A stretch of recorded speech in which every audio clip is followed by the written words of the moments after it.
all this. Why? Why would you jump back in the car? Well, yo, then the police pull us over, and I see, you know what I'm saying? We're all black in the car. There's a gun in the car, so I don't even want to be like, you know what I'm saying? I don't want nobody to get in more trouble, and I'm trying to protect this man. I'm trying to protect this man because at the end of the day, it's niggas getting shot out here. She then throws the black card at me.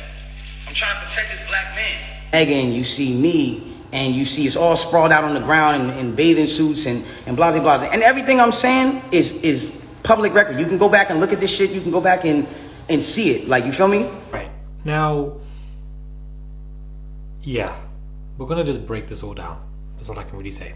Hey guys, it's Murad Murali. Hope you guys are doing well today. Back at again with another video. If you haven't subscribed, guys, click that button for daily and consistent content. Head over to my Instagram at Murad_Murali. Subscribe to the channel, click that button, and let's just get straight into this madness. So Tory Lanez has taken to Instagram live and has, described his side of the story. Now, regardless of whether we like Tory Lanez or not, he was obviously involved in that situation, of course. He is 100% entitled to speak his side of the situation, whether it's false or true. That is his side. That is his perception of what has gone on. So he can say whatever he wants to say.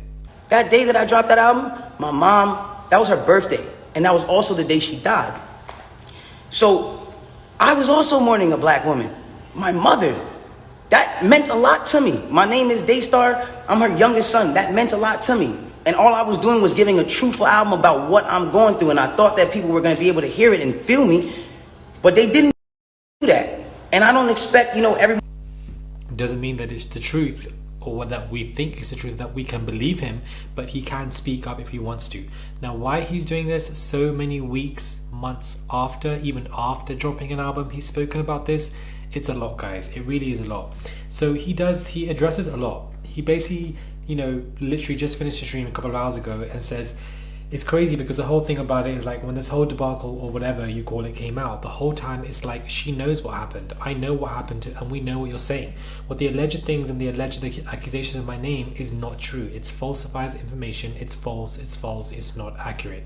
Basically accusing her of being nothing but a liar about everything that is going on. He then addresses black women and says he's this guy who doesn't care about black women, quoting what he's been seeing in the comments. That's what the narrative is now switching to, and certain things like that. And it's like, hold on, I need you guys to really back this up.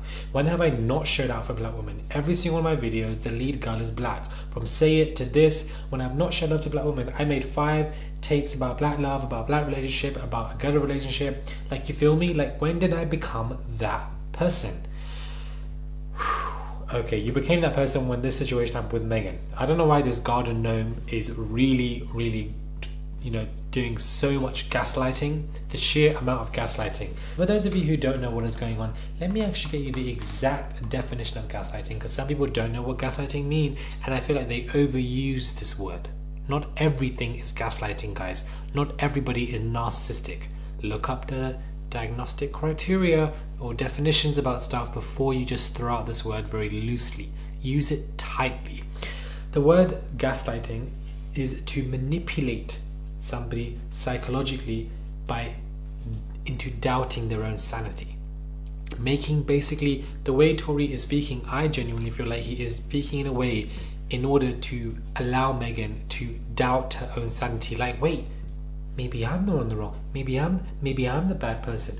Maybe it's me. And we've all felt like these experiences when it comes to any type of relationship, whether it be in household relationships with your parents, with your siblings, with your girlfriend or boyfriend, with your this or that. You somehow doubt your sanity and you feel like you're the one who's going crazy and insane. You're the one who's wrong because the perpetrator is playing dress up and dressing themselves up as a victim about situation. Now, this is just my analysis of what we've seen and everything. Cedar Sinai Hospital, I believe, even came out and confirmed documents of what happened to Megan and the fact that this injury definitely did take place and that she did get shot. The hospital came out and spoke out about the situation, and that's exactly what they said. None of this makes sense to me when it comes to the bodyguard speaking out and him talking about how this particular weapon with the gun was in the car and so forth. well then that means that you need a license to own that, and that must have been yours in there. And I feel like there's just so much information that is going out about this, to then say it's all falsified information, it's all false, it's all lies, that she, and Megan actually clapped back and says that he is crazy. That's basically what she is responding to. A lot of people are split now when it comes to this. I'm seeing a lot of people now kind of shifting towards Tory Lanez and even supporting him when it comes to this entire matter. And it's very interesting, because it's like, if you feel like you want to defend yourself and so forth, as you were saying, you would have done so as soon as this took place. You were extremely quiet for a very long time. Why? That in itself I find to be confusing. Megan was literally on screen time, FaceTime, crying her eyes out. I don't understand. This is, damage control that I feel like Tory Lanez is doing when it comes to this situation, and it's sad. But he is entitled to defend himself. He is entitled to his opinion, and he is entitled to his perception of the reality of the situation. He's entitled to all of that. He can speak out if he wants to. Of course he can. Anybody in any situation can. Megan can, he can, anybody in the car, the bodyguard or whatever. We all need to just connect the dots and find out what is going on and analyze this. And I genuinely feel like now that Torey has spoken out, I'm really going to collect everything that has gone on, study the situation, and put out a mind map presentation for you guys. I really want to do that and break that down to the best of my ability, because there is so much coming out from all of this, and it's just an absolute mess. Because it's just like, I do feel like she is being gaslighted to the point where somebody is dressing themselves up as a victim, and Megan will probably now go to sleep and see everything going on and begin to slowly, the key word is slowly, guys, this is how it happens, she will begin to slowly doubt her sanity.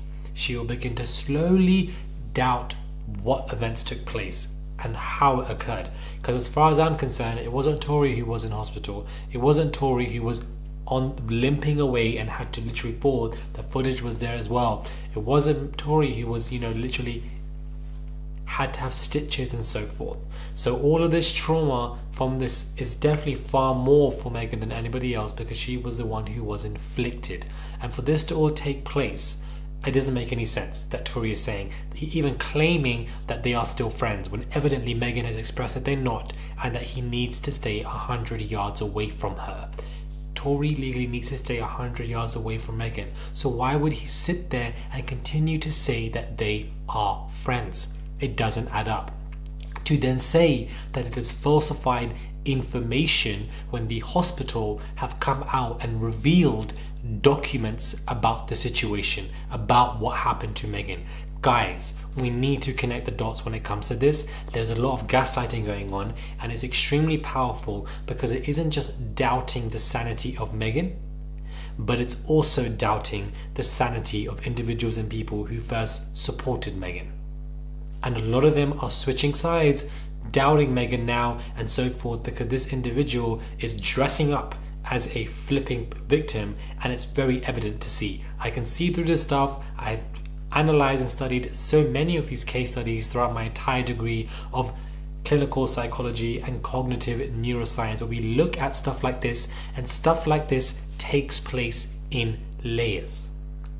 It doesn't happen gradually. Layers. There's a way to dress up as a flipping victim, to shift the narrative, to change everything, to perform gaslighting. It sinks in your brain each time, and stuff is done in layers. The album was released at this point, Bodyguard speaks out at this point, letters were sent to the record labels at this point, now he's speaking up at this point. We need to think about the timing of stuff, because that in itself is also very powerful.